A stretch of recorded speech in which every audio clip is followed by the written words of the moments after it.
Amém, obrigado, Alexandre. Obrigado, meus queridos cooperadores da Europa. E, mais uma vez, é com grande prazer e alegria que eu participo dessa conferência. Acredito que o Senhor já nos abençoou e vai nos abençoar ainda mais.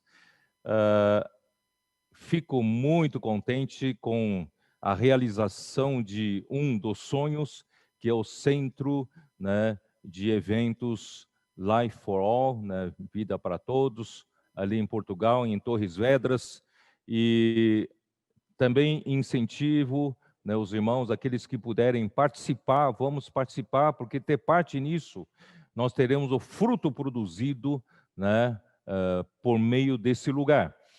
E nós, pelo menos eu pessoalmente, pressinto que a volta do Senhor está às portas, está muito próxima. Então, nós não teremos muito tempo para nós comprarmos um terreno para o centro de obra na Europa e ficar, né, sem fazer nada com esse terreno, porque o terreno vazio não traz o Senhor de volta, não colabora, não trabalha a favor, tá, da vontade do Senhor. Portanto, nós, juntamente com os irmãos, percebemos que nós precisamos lutar para que esse centro de eventos Life for All seja construído, pelo menos a sua primeira etapa, o mais rápido possível, porque nós precisamos começar já a produzir, né? O nosso encargo é produzir vencedores. O meu encargo hoje é levar o povo, né, de Deus para Canaã. E nós sabemos muito bem que quem entrará primeiramente é o grupo de vencedores, é o grupo, né, dos que largaram tudo, né, deixaram, não amaram a sua própria vida, tem a palavra do testemunho que deram, né, então esses vão representar a igreja para entrar na boa terra de Canaã. Portanto, hoje estamos trabalhando para produzir esses vencedores. Se esses vencedores, eu acredito que muitos já vêm sendo trabalhados pelo Senhor, mas ainda queremos ganhar novos, né? Novos irmãos que têm esse mesmo coração, produzir muitos, né? Para fazerem parte dos 144 mil, né, vencedores vivos. E principalmente vocês que estão na Europa, eu me lembro muito bem que o irmão Dong, quando falou em Apocalipse capítulo 11, eu gostaria de recordar rapidamente com vocês, né, quando o irmão Dong ele usou esse versículo, esses dois versículos, 1 e 2, foi-me dado um caniço semelhante a uma vara, e também me foi dito, dispõe-te e mede o santuário de Deus, o seu altar e os que naquele adoram. Tá? E versículo 2, mas deixa de parte o átrio exterior do santuário e não o meças, porque foi ele dado aos gentios, estes por 42 meses calcarão aos pés a cidade santa.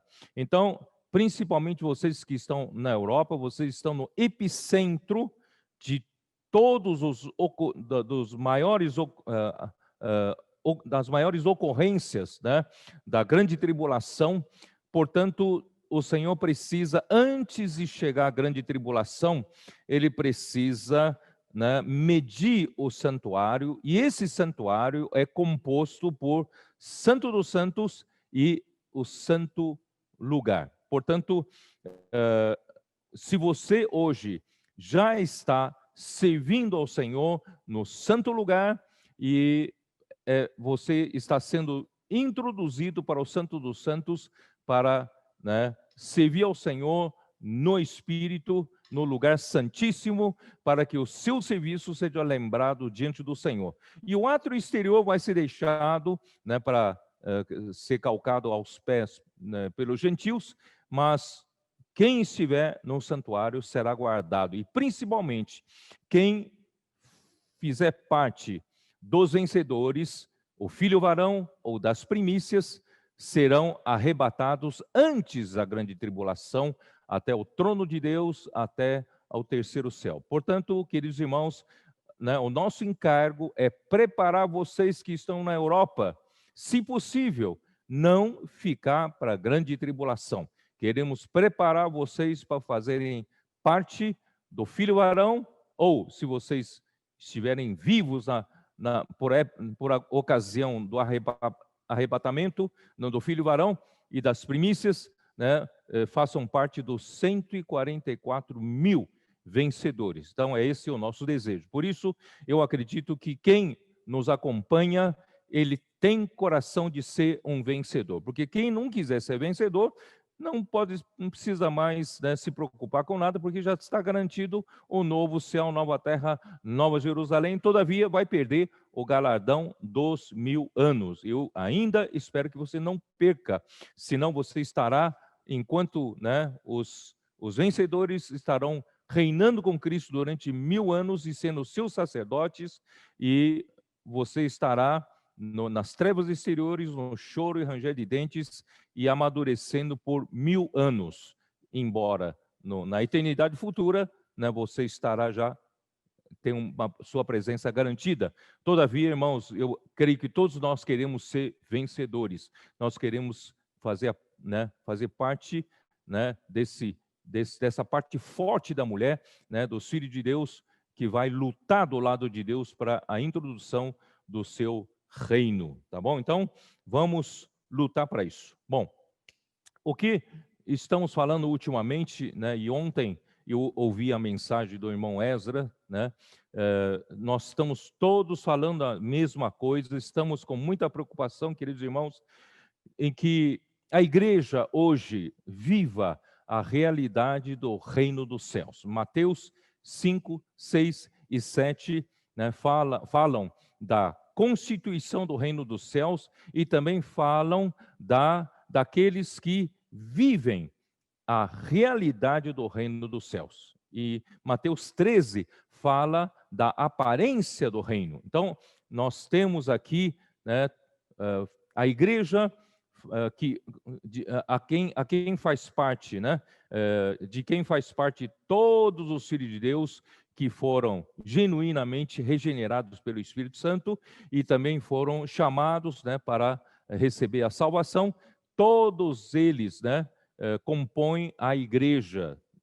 Todavia, a grande maioria, né, dos membros da igreja vivem na aparência do reino dos céus. Tem aparência de fazer parte, né, da cristandade, todavia não tem a realidade, né, de uma vida cristã nessas pessoas. E nós devemos fazer diferença, principalmente no final dos tempos. Nós não queremos apenas fazer parte da aparência do reino dos céus, fazendo parte da totalidade dos filhos de Deus, mas nós queremos fazer parte, o quê? Daqueles que vivem a realidade do reino dos céus. Então, a minha preocupação nessa segunda mensagem é apresentar para vocês a economia. Eu queria mostrar para vocês a economia de Deus de um ângulo um pouco diferente, né, do que vocês já estão vendo. Na verdade, o que eu já venho falando nas últimas palavras proféticas.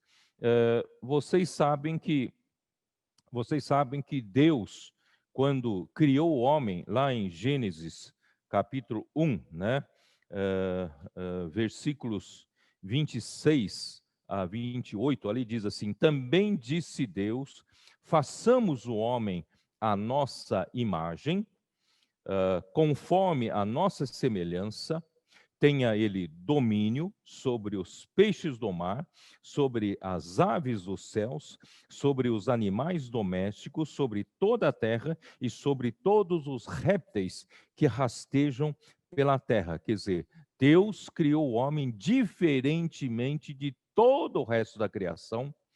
Nem os anjos têm esse privilégio, né?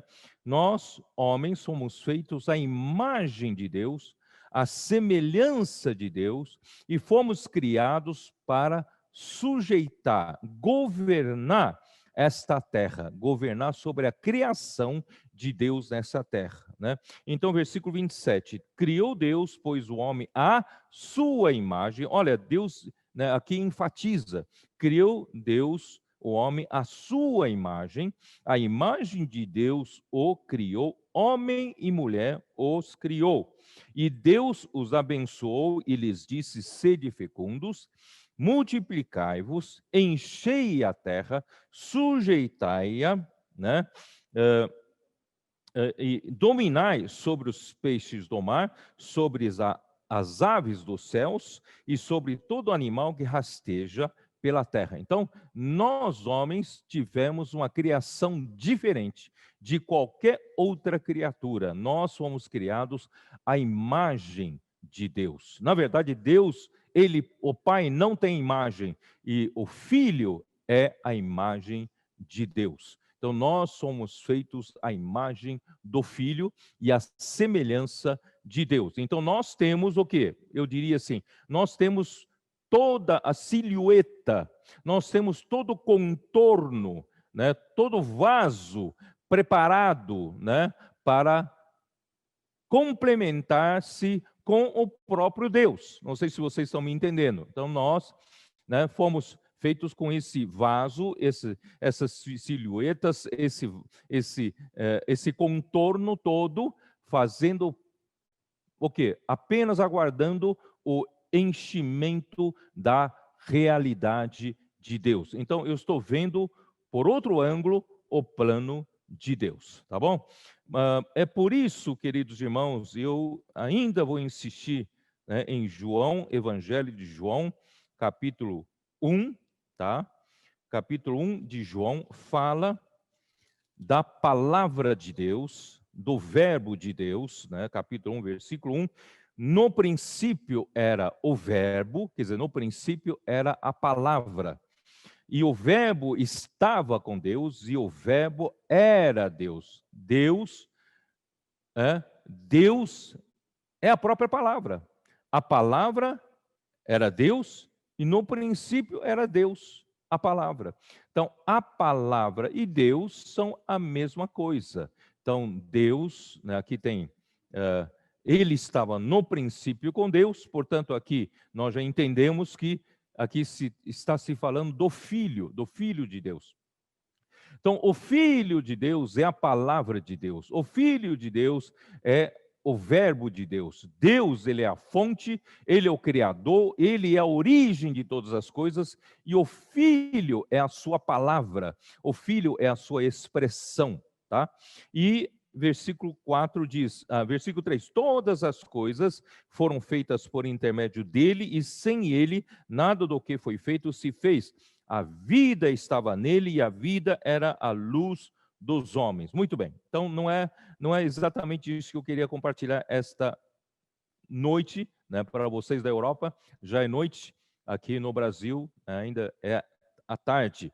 Capítulo 1 de João, versículo 14, onde eu quero chegar. E o verbo, essa mesma palavra que no princípio era, e estava com Deus, e era Deus, essa mesma palavra, esse mesmo verbo se fez carne, se tornou um de nós, tomou essa semelhança da carne. Ele tomou essa carne e viveu como homem aqui na terra, e esse homem nós sabemos que é Jesus.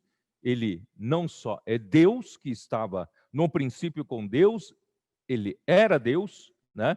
Mas agora esse mesmo verbo tomou a forma do homem, se encarnou, né? E habitou entre nós, armou o tabernáculo entre nós, cheio de graça e de verdade.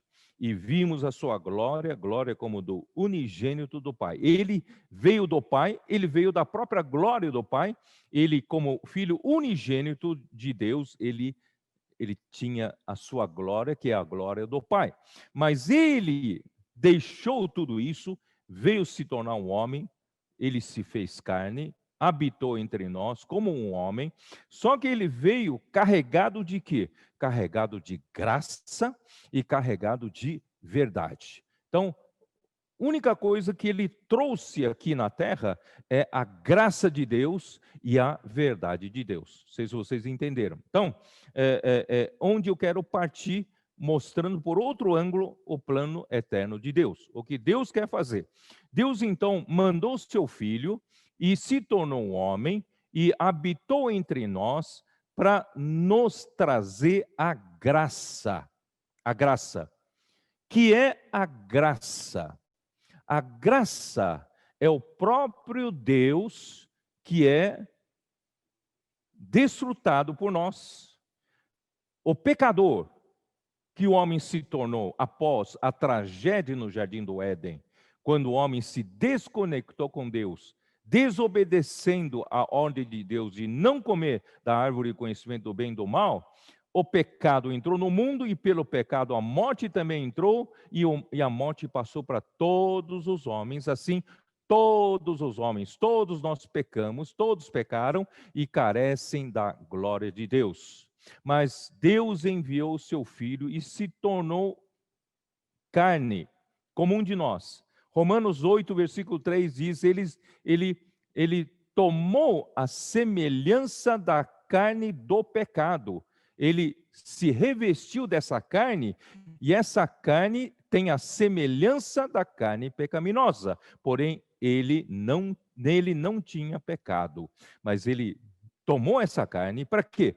Para que nós pudéssemos, de um lado, através da sua morte, né, redentora, nós pudéssemos ser resgatados de volta para Deus, e não só resgatados de volta para Deus, mas nós então teríamos a capacidade, pela fé, de desfrutar, isto é, de nós recebemos o próprio Deus como o nosso banquete, como o nosso desfrute, como a nossa provisão total. Então, esse é o desejo de Deus. Nós não tínhamos a mínima condição disso, mas Deus fez isso por nós, por meio de seu Filho. Isso está em Isaías 55. Isaías 55 explica bem isso. Desde o versículo 1. Todos vós, os que tendes sede, vinde às águas, e vós, os que não tendes dinheiro. Está se referindo a nós. Nós não temos nenhum capital, nós não tínhamos sequer direito para ter acesso a Deus, às riquezas de Deus. Nós não tínhamos dinheiro, nós não tínhamos como pagar o preço por nada que Deus é. Mas graças a Deus, por meio da morte de seu Filho e por meio da fé em Cristo, nós então fomos justificados. Pela fé, nós somos justificados, e a fé nos fez ter acesso a banquete de Deus, acesso ao próprio Deus com a nossa graça. Então aqui descreve: vinde às águas, e vós os que não tendes dinheiro, vinde, comprai e comei. Sim, vinde e comprai sem dinheiro e sem preço vinho e leite, porque se tivesse preço, nós não teríamos dinheiro para pagar. Então, graças a Deus, por isso que se chama graça. Então, a graça, a definição melhor, a graça é o próprio Deus que foi nos dado para o nosso desfrute ou para a nossa provisão, de graça, gratuitamente. Então, nós, pecadores, não tínhamos condições de pagar por isso, mas Deus nos deu gratuitamente no seu Filho esse banquete que é a graça, que é o próprio Deus foi nos dado como graça, tá? E eu vou aproveitar então falar um pouco de Hebreus 11. Vamos abrir a nossa Bíblia em Hebreus 11, né, versículo 1. Hebreus 11. Falar um pouco do que essa fé é capaz. Versículo 1 diz assim: ora, a fé é a certeza de coisas que se esperam, a convicção de fatos que se não veem. Queridos irmãos, essa fé aqui não se refere à fé objetiva, que é Cristo. Cristo, como a fé objetiva, queira o homem crer nele ou não crer nele, ele existe, a fé existe, a fé objetiva existe. Mas essa fé aqui é a nossa fé. Isto é, quando nós, um dia, ouvimos o evangelho da nossa salvação, e nós cremos naquele dia na palavra de Deus.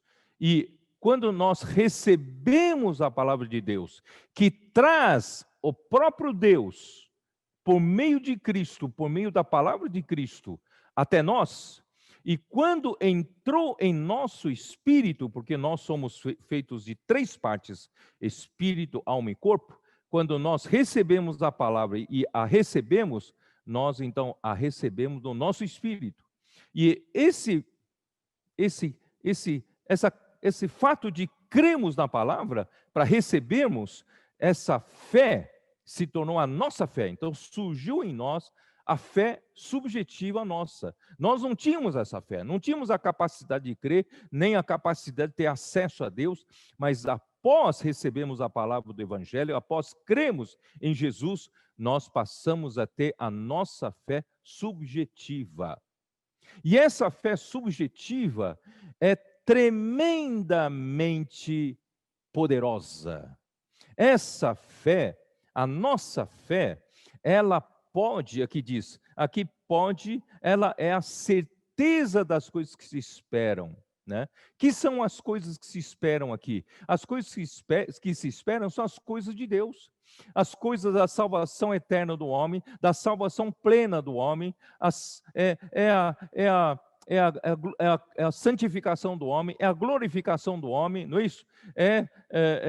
O homem, né, ser levado por Deus até o último estágio da salvação de Deus. Então, todas essas coisas que esperam, quem é que nos leva até lá? A fé é a certeza. Essa palavra certeza em grego é hipóstase. Existe essa palavra em português, hipóstase. Então, a fé é a hipóstase das coisas que se esperam.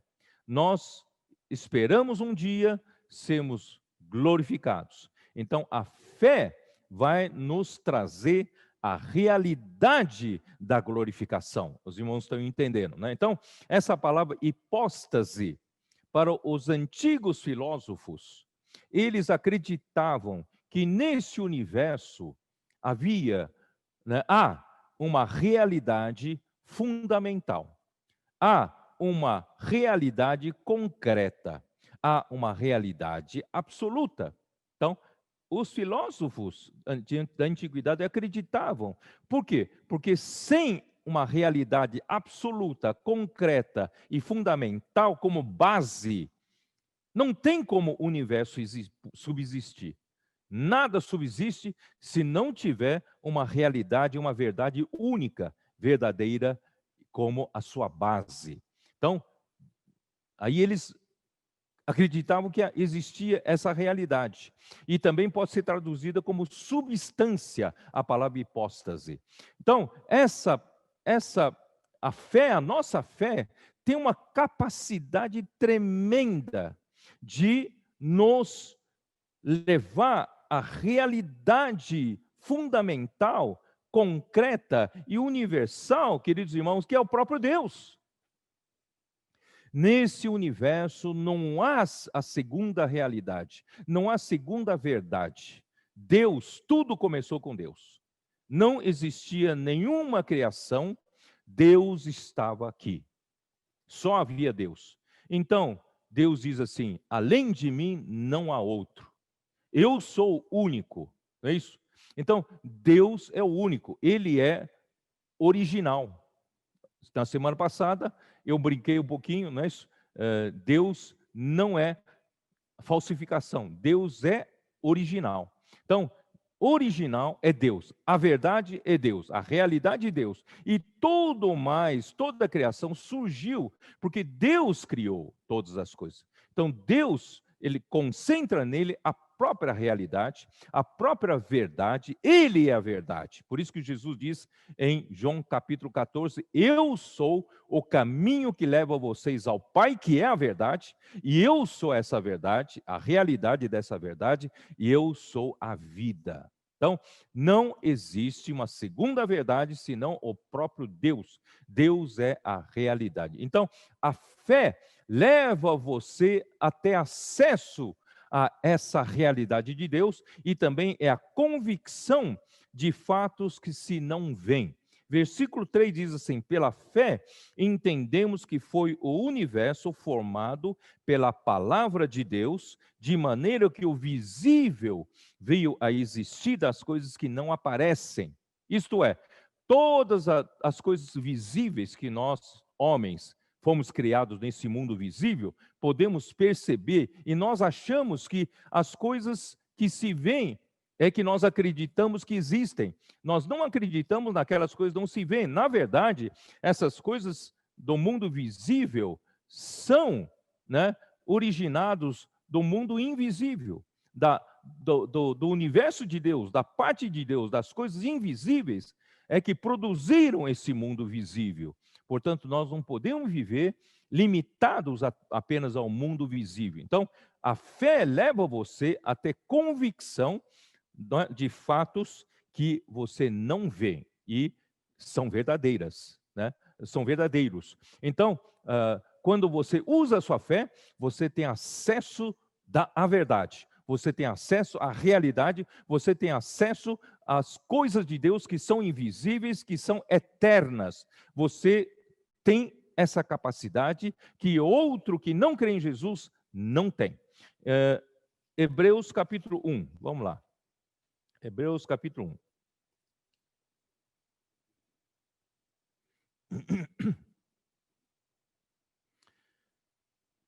Versículo 1. Havendo Deus outrora falado muitas vezes e de muitas maneiras aos pais pelos profetas, nesses últimos dias, nos falou pelo Filho, a quem constituiu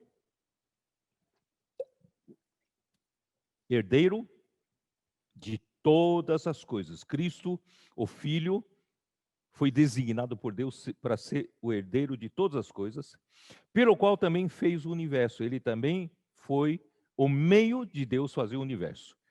Ele, que é o resplendor da glória e a expressão exata do seu ser, né? Sustentando todas as coisas pela palavra do seu poder, depois de ter feito a purificação dos pecados, assentou-se à direita da majestade nas alturas. Bom, no começo do versículo 3, ele que é o resplendor da glória e a expressão exata do seu ser. Essa palavra ser, em grego, é hipóstase. A mesma palavra que nós vimos lá em Hebreus capítulo 11, versículo 1. Então, aqui diz, ele é a expressão exata da substância de Deus. O ser, hipóstase, pode ser traduzida para substância. E eu, em português, eu prefiro o próprio ser, né? Ele é a expressão exata do seu ser, do ser de Deus, da substância de Deus, né? Da própria realidade de Deus, da própria verdade de Deus. Então, Deus, ele é a verdade, e o Filho, ele é a expressão exata do seu ser, tá bom? Então, irmãos, o que Deus quer fazer, colocar essa realidade que é Ele mesmo em nós, em nós. Bom, essa palavra em grego, expressão exata, é caractere, que seria para nós em português caractere, ou os caracteres, que antigamente eram usados para gravar os caracteres, né, em um selo ou em uma estampa. Antigamente, os reis carregavam um anel contendo o seu selo, ou o seu selo de uma outra forma, mas tem a marca gravada nesse selo, no seu anel. Então, aqui, Cristo é a expressão exata do ser de Deus. Ele é o caractere, é a marca gravada para selar ou estampar do seu próprio ser, de sua hipóstase, né? O Senhor Jesus, o que será que eu quero falar? Deus, ele não tem imagem, já disse isso. Deus, ele não tem como, ele se manifesta por meio do Filho. E o Filho é o seu caráter. Os filhos, né, são aquilo, né, que é exatamente o próprio Deus para manifestar-se ao homem. Ele é o caráter.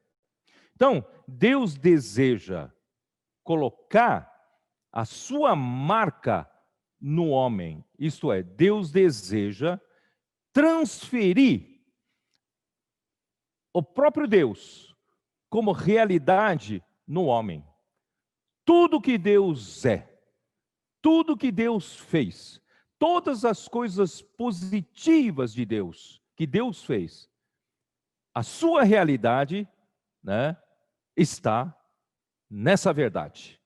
Então, se o homem quiser ter a realidade, o homem precisa de Deus, precisa da estampa de Deus, o homem precisa do selo de Deus. E esse selo de Deus é próprio Cristo. Cristo é esse caractere gravado nesse selo.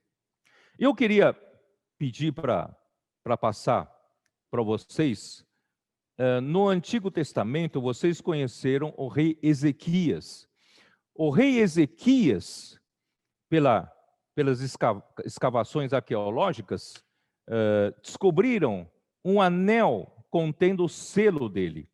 E, supostamente, este seria o selo do rei Ezequias. Vocês estão vendo aí na sua tela, né? Esse seria o selo do rei Ezequias. Então, é gravado em um metal, né, duro, e através do selo, eles podem, né, houve um tempo que se usava cera, certo?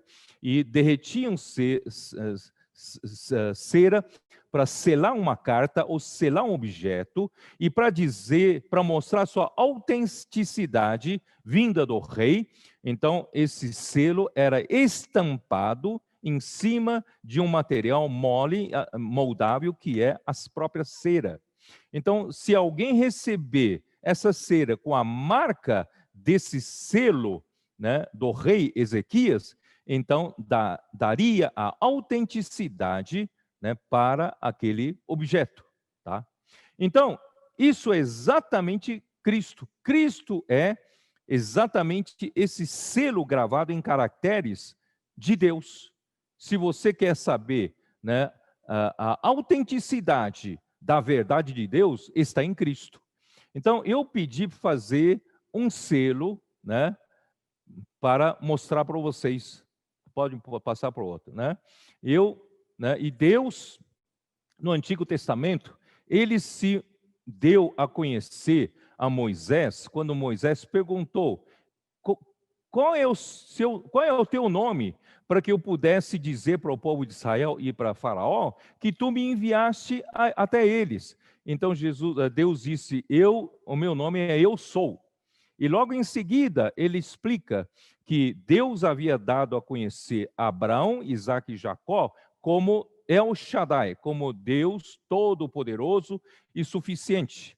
Mas agora o meu nome, né, ele estaria mostrando por Moisés o nome dele, e o nome dele transliterado, né, em nossos alfabetos, nossos caracteres, seria YHWH, exatamente 4 consoantes sem vogais. Portanto, é difícil saber exatamente a sua pronúncia, YHWH.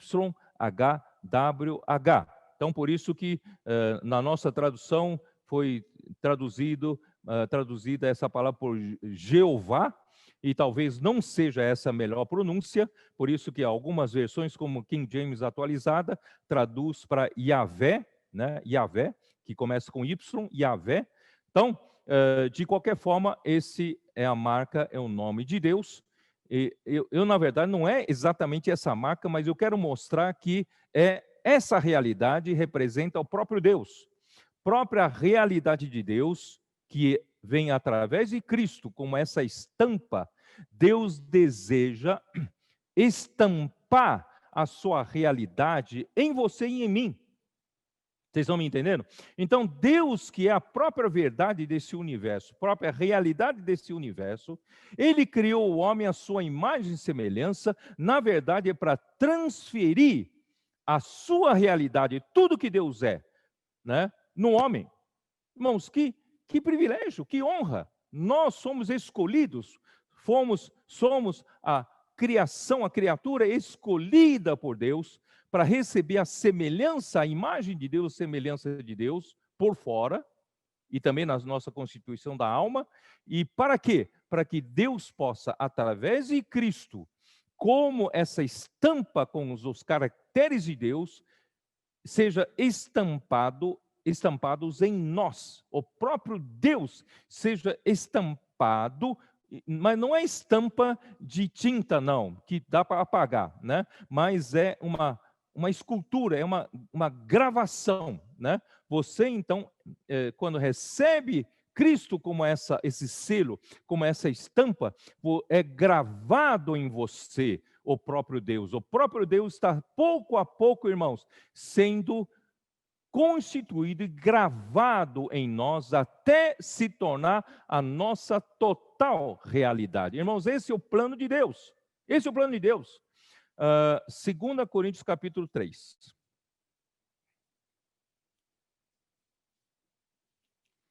Amanhã eu vou falar um pouquinho melhor, tá? Mais completo, tá? Mas hoje só mostrando para vocês. Vocês estão tendo o privilégio de ver essas ilustrações que eu fiz para amanhã, na verdade, tá? 2 Coríntios capítulo 3, versículo 1, Paulo diz aos crentes coríntios: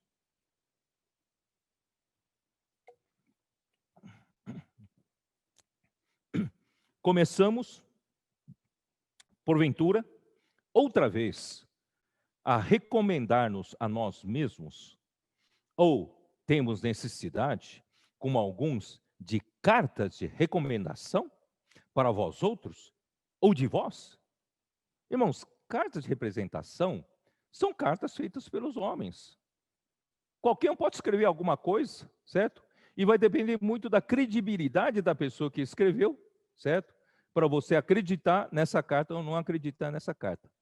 Mas a carta que Deus quer produzir em nós, irmãos, não é essa carta que o homem pode fazer. Essa carta que Deus está fazendo em nós, irmãos, nenhum homem pode fazer e nenhum homem pode falsificá-la. Porque Deus está escrevendo uma carta gravada em nossos corações. Eu vou provar aqui. Versículo 2. Vós sois a nossa carta, escrita em nosso coração. Essa palavra escrita, né? Escrita em grego ekgrafo ou egrafo, tá? Que é gravada, não é escrita com tinta, mas é gravada. Vós sois a nossa carta, gravada em nosso coração, conhecida e lida por todos os homens. Portanto, irmãos, os apóstolos não precisam de carta de recomendação de homens. A carta é o próprio Deus que grava nos corações de quem recebe o seu ministério. Certo? Versículo 3: estando já manifestos como carta de Cristo, produzida pelo nosso ministério. Nosso ministério não produz uma carta de recomendação que qualquer homem pode fazer, dependendo da sua credibilidade. Não, mas essa carta é gravada por Deus. Então, produzida pelo nosso ministério, escrita, de novo, é a palavra, é grafo, que é gravada, né? Gravada, não, escrita não com tinta, não é com tinta. Tinta pode se apagar, pode se lavar, mas aqui é gravada, uma carta gravada, tá? Mas pelo Espírito do Deus vivente. Então, o que Deus está escrevendo em cada um de nós, irmãos, é o próprio Deus está sendo escrito em você, ou melhor, o próprio Deus está sendo gravado em você por meio daquele selo que é o próprio Cristo, que é o caractere.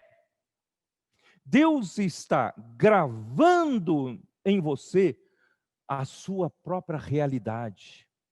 Pouco a pouco, você passa por uma situação, você está passando por uma situação de provação, e você produz em você perseverança, e você cresce na fé.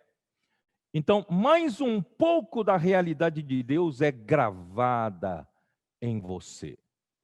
É isso que Deus está fazendo comigo e com você. Queridos irmãos, vou continuar lendo aqui. Escrita não com tinta, mas pelo Espírito do Deus vivo. O próprio Espírito do Deus vivo está gravando em nós, não em tábuas de pedra. Moisés recebeu 2 tábuas de pedra, que Deus gravou naquelas 2 tábuas de pedra, os 10 mandamentos. Mas hoje, o Espírito do Deus vivo está gravando em tábuas de carne, isto é, nos corações. Deus está gravando tudo que Ele é, toda a sua realidade. Ele que é a verdade absoluta desse universo, Ele está pouco a pouco escrevendo essa carta, está gravando essa carta em cada um de nós. A realidade de Deus, que Deus é, está sendo transferida, irmãos, para nós. Irmãos, essa é a economia de Deus. Ó Senhor Jesus. Se eu estivesse diante de uma audiência aqui, eu pularia aqui. Porque é tremendo isso. Essa visão é tremenda. Deus, como a única realidade, está transferindo a realidade que Ele é a verdade, para nós homens criados, a sua imagem e semelhança, e por meio do ministério dos apóstolos, por meio do ministério da nova aliança, essa carta está sendo escrita, isto é, a própria realidade de Deus está sendo escrita em nossos corações, está sendo transferida a realidade para dentro de nós, e nós estamos recebendo como a verdade. Irmãos, eu tenho uma grande preocupação que nós ainda, pela influência do passado, ainda quando falamos em verdade, nós pensamos logo em uma verdade bíblica, em uma doutrina, um ensinamento. Irmão, não é.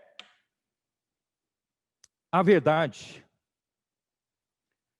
é o próprio Deus. A verdade é o próprio Deus. Certo? Ó Senhor Jesus. Efésios, capítulo 1, versículo 13.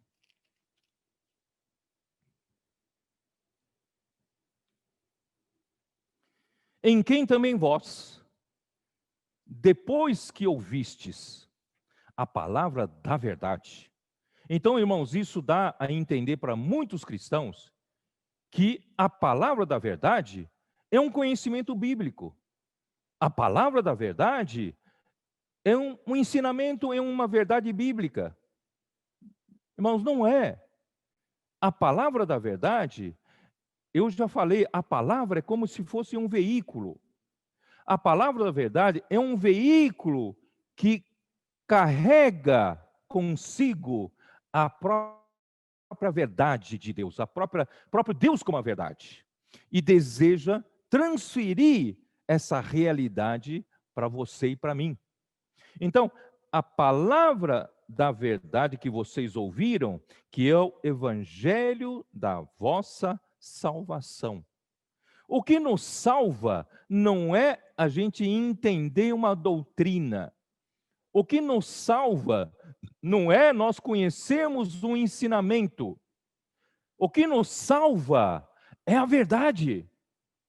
O que nos salva é o próprio Deus transferindo um pouco da sua realidade em mim a cada dia.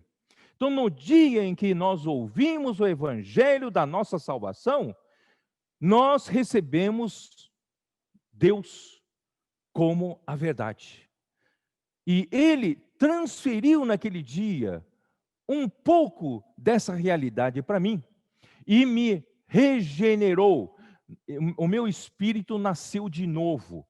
Então, um pouco da realidade de Deus entrou aqui. Eu agora tenho um pouco da realidade de Deus e eu tenho o direito de ser feito filho de Deus. Assim como diz João capítulo 1, versículo 12. A todos quantos o receberam, deu-lhes o direito de serem feitos filhos de Deus, a saber, aos que creem em seu nome. Então o fato de crer faz você receber. Mas receber é o quê? Receber a verdade. E quem é a verdade? A verdade é Deus. E por meio de quem esse Deus que é a verdade é transferida para você? Através do selo, que é o caráter, que é Cristo. O caráter de Deus é Cristo. Então, através de Cristo, Deus estampou a realidade de Deus em você. Ele gravou a realidade de Deus em você. Por isso, irmãos, o produto final de todo o trabalho de Deus em nós, na igreja, tem que produzir, irmãos, a própria realidade de Deus na igreja. Por isso que a 1 Timóteo, capítulo 3, versículo 15, diz, né, a igreja, vamos lá ver, vamos ler. 1 Timóteo novamente, né? Ó Senhor Jesus. 1 Timóteo 3, versículo 15, para que, se eu tardar, fique ciente de como se deve proceder na casa de Deus. Quer dizer, aqui fala do procedimento. Você sabe que eu já falei já 2 ou 3 mensagens sobre isso. O procedimento é a nossa veste, principalmente a nossa segunda veste. Se você estiver bordando a sua segunda veste para participar das bodas do Cordeiro, o seu proceder será aprovado por Deus. Será uma veste de linho finíssimo, tá? Então, para que, se eu tardar, fique ciente de como se deve proceder na casa de Deus, que é a igreja do Deus vivo. E quem é essa igreja do Deus vivo? É a igreja que é a coluna e baluarte da verdade, né? Eu prefiro traduzir essa palavra baluarte ou para base ou para o fundamento. Versão King James atualizada traduziu para fundamento. Para nós, né, que eu estudei, né, engenharia civil, é mais compreensível. A coluna é um elemento da estrutura para sustentar cargas de um edifício, a coluna. Mas a coluna precisa estar firmemente fundada, que na engenharia civil nós chamamos de fundação.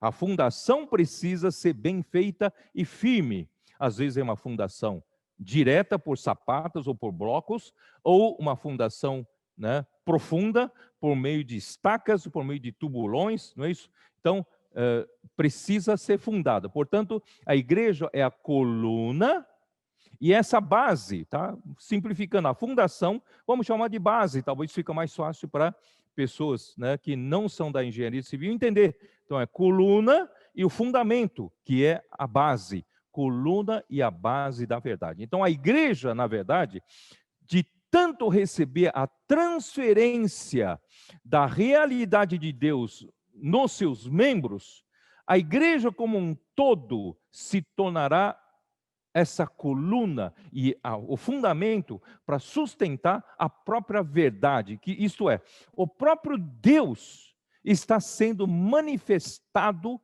na igreja. Por isso que no versículo 16 diz: evidentemente, grande é o mistério da piedade. Irmãos, esse é o grande mistério da piedade. Qual é o grande mistério da piedade? Irmãos, é essa verdade de Deus sendo trabalhada como realidade em nós, através de Cristo como caráter de Deus, como a estampa de Deus, gravando dia após dia, através da palavra que Ele nos dispensa, através das situações em que nós passamos, dos sofrimentos, das provações, né? Da perseverança, da luta espiritual, da vida da igreja, da pregação do evangelho, comportagem dinâmica, né? Através de Avança Jovem, através de mulheres conectadas, quer dizer, através do serviço de jovens, de adolescentes, de crianças, através de todo esse trabalho. Posso orar com você do Expo Livro, não é isso? Ó Senhor Jesus, estamos fazendo o quê? Estamos deixando Deus, por meio de Cristo, estampar o seu caráter em nós, quer dizer, estampar a própria realidade de Deus em nós, até sermos totalmente tomados da realidade de Deus. Esse é o mistério da piedade, é o próprio Deus maravilhoso, como a única realidade desse universo, irmãos, está sendo manifestado na minha carne e na sua carne. Aqui na terra hoje, na Europa, na Itália, na Espanha, em Portugal, na Alemanha, na Suíça, oh Senhor Jesus, na Inglaterra, em todos, tanto esses países, perdão se eu não vou poder falar todos os países, mas assim, nesses lugares, Deus quer que essa verdade única desse universo esteja sendo refletida aqui na terra, manifestada aqui na terra através da carne de vocês, através da igreja, através dos homens que aparentemente são tão falíveis como todo mundo, mas a realidade de Deus está sendo estampada em você e em mim.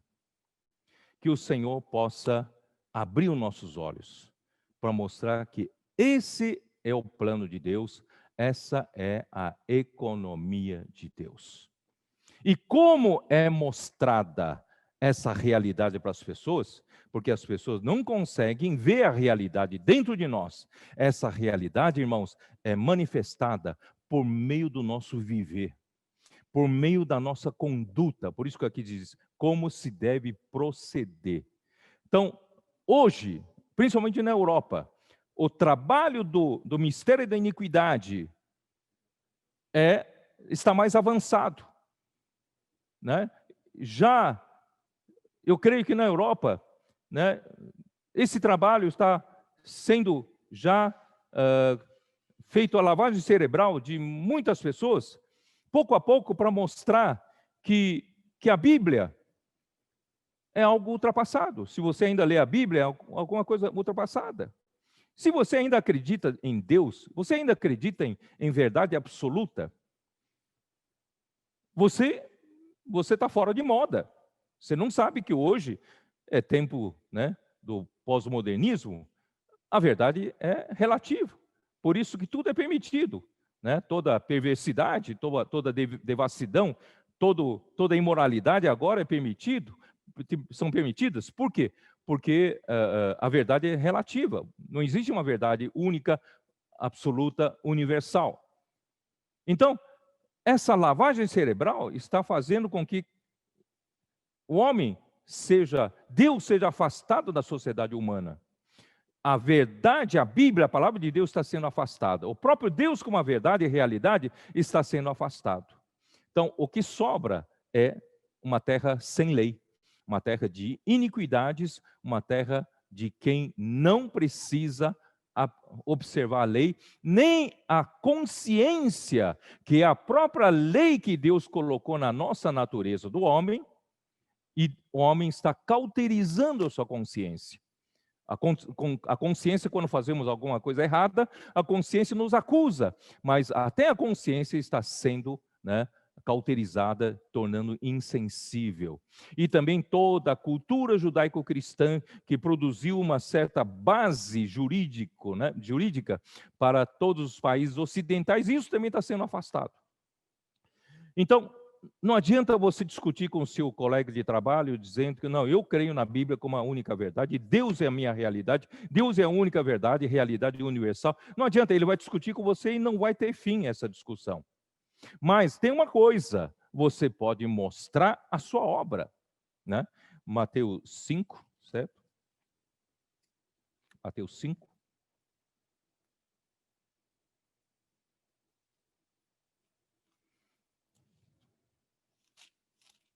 Mateus 5 fala assim, a partir do versículo 14. Vós sois a luz do mundo. Não se pode esconder a cidade edificada sobre um monte. Queridos irmãos, vocês são a cidade edificada sobre um monte. Quando você constrói uma cidade sobre um monte, não tem como esconder. Não adianta não tem como pôr uma lona em cima para esconder a cidade. Não tem como. Então, ninguém consegue esconder, tá? Então, se você é essa luz do mundo, isto é, o seu proceder, o seu viver diante dos homens, é uma cidade edificada sobre um monte, ninguém consegue discutir mais com você. Ele pode discutir com você sobre a verdade, pode discutir com você sobre a verdade absoluta ou relativa, mas ele vai ver através do seu procedimento, você que considera Deus como sua realidade, a palavra de Deus como sua verdade, você tem um viver diferente dele, você tem um procedimento diferente dele, você é a luz, enquanto que ele não consegue iluminar ninguém, não consegue ajudar ninguém na hora mais difícil.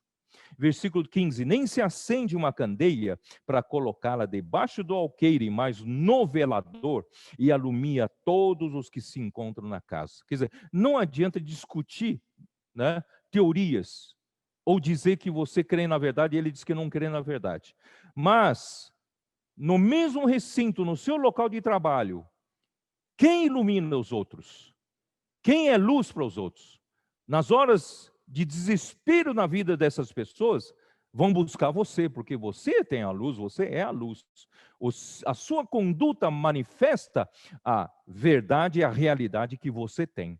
Versículo 16, assim brilhe também a vossa luz diante dos homens. Não deixe essa luz apagada, irmãos.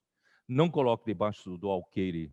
Você está trabalhando muito na Europa, não tem tempo, né? Você se esconde debaixo do alqueire. Não, está na hora, nos últimos tempos, vamos tirar o alqueire, vamos colocar a luz no velador, para iluminar todos nessa casa. Vamos deixar brilhar nossa luz através dos procedimentos, através da nossa conduta, através do nosso testemunho, do nosso viver, daqueles que têm a realidade dentro de si, aqueles que estão recebendo a estampa de Deus, que é Cristo, recebendo o caráter de Deus, transferindo a realidade de Deus em nós.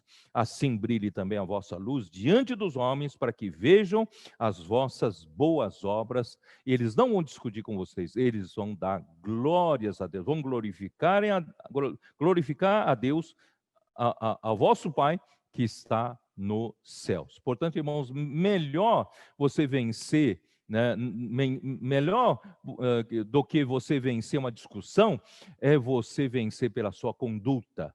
Portanto, vou terminar com Apocalipse 19. Apocalipse 19. Por isso que os vencedores não discutem, não precisa discutir com ninguém. Os vencedores têm uma veste. E essa veste dá direito a participar do casamento de Cristo com a igreja. Versículo 7, alegremo-nos, exultemos e demos a glória, porque são chegadas as bodas do Cordeiro, cuja esposa a si mesma já se ataviou. O que é se ataviar, queridos irmãos? É essa noiva, essa igreja, recebeu a lavagem de água da palavra, isso está em Efésios capítulo 5. Essa igreja está sendo santificada purificada pela palavra de Deus. Essa igreja está sendo purificada pela palavra para tirar toda a mácula, para tirar toda a ruga, toda a velhice, né, irmãos? Vocês que estão na Europa precisam se rejuvenescer, precisam se renovar, né? Nós nos tornamos totalmente sem mácula e sem ruga nenhuma, mas vocês precisam voltar ao vigor dos jovens, revigorar, né? E coisa semelhante, mas ser uma igreja gloriosa que poderá casar-se com Cristo. E pois lhe foi dado vestir-se de linho finíssimo, resplandecente e puro. Essa veste, ela brilha, como disse agora, e alumia todos que estão à sua volta, a sua conduta, o seu testemunho, o seu viver, sem discussão doutrinária. Você consegue iluminar as pessoas, você brilha, essa veste brilha e tem a sua pureza, é puro, né? É puro, porque o linho finíssimo são os atos de justiça dos santos. O que você pratica, você que hoje está tendo a realidade de Deus gravada em você, por meio da palavra dos apóstolos, por meio da palavra profética, você está ganhando cada dia mais a realidade de Deus em você, e você vai ter uma veste de justiça. Quem tem a verdade vai ter seu viver de justiça. O que aparece para os homens é o viver de justiça. E esse viver de justiça, quando tiver pronta essa segunda veste, você estará pronto para participar do casamento com o Cordeiro. Irmãos, só os vencedores têm esse privilégio. E não só isso, você poderá se unir a Cristo, e Cristo é a igreja, e essa igreja gloriosa é representada apenas pelos vencedores, não é a totalidade dos crentes, só pelos vencedores. Então, Cristo casará com a igreja gloriosa, representada pelos vencedores, e uma vez, né, a igreja unida a Cristo como uma só entidade, uma só unidade, então, aí sim, Cristo com a igreja poderão lutar a última batalha de Armagedon. E versículo 14, versículo 11, de Apocalipse 19, vi o céu aberto e eis um cavalo branco, o seu cavaleiro se chama Fiel e Verdadeiro e julga e peleja com justiça. Os seus olhos são chama de fogo, na sua cabeça há muitos diademas, tem um nome escrito que ninguém conhece senão ele mesmo. Está vestido com manto tinto de sangue e o seu nome se chama o Verbo de Deus, ele é a palavra de Deus. E versículo 14 mostram quem está junto com ele. Seguiam-no os exércitos que há no céu, montando cavalos brancos igualmente a ele, com vestiduras de linho finíssimo, branco e puro. Queridos irmãos, para lutar contra Satanás, contra os exércitos, do anticristo, falso profeta e dos reis que seguirem nessa rebelião, irmãos, você não pode estar vulnerável com o seu comportamento. Se você tiver a sua conduta questionável, a sua conduta com problema de testemunho, você não tem como lutar. Não é isso? Porque Satanás é o acusador de nossos irmãos. Mas se você tiver essa veste de linho finíssimo, ninguém conhece, você não terá telhado de vidro. Você não terá rabo preso com ninguém. Você terá justiça. Então você terá essa veste de linho finíssimo, você poderá, sim, lutar. Versículo 15, sai da sua boca uma espada afiada para com ela ferir as nações e ele mesmo as regerá com cetro de ferro e pessoalmente pisa o lagar do vinho do furor da ira de Deus Todo-Poderoso. Tem no seu manto, na sua coxa, um nome escrito: Rei dos Reis e Senhor dos Senhores.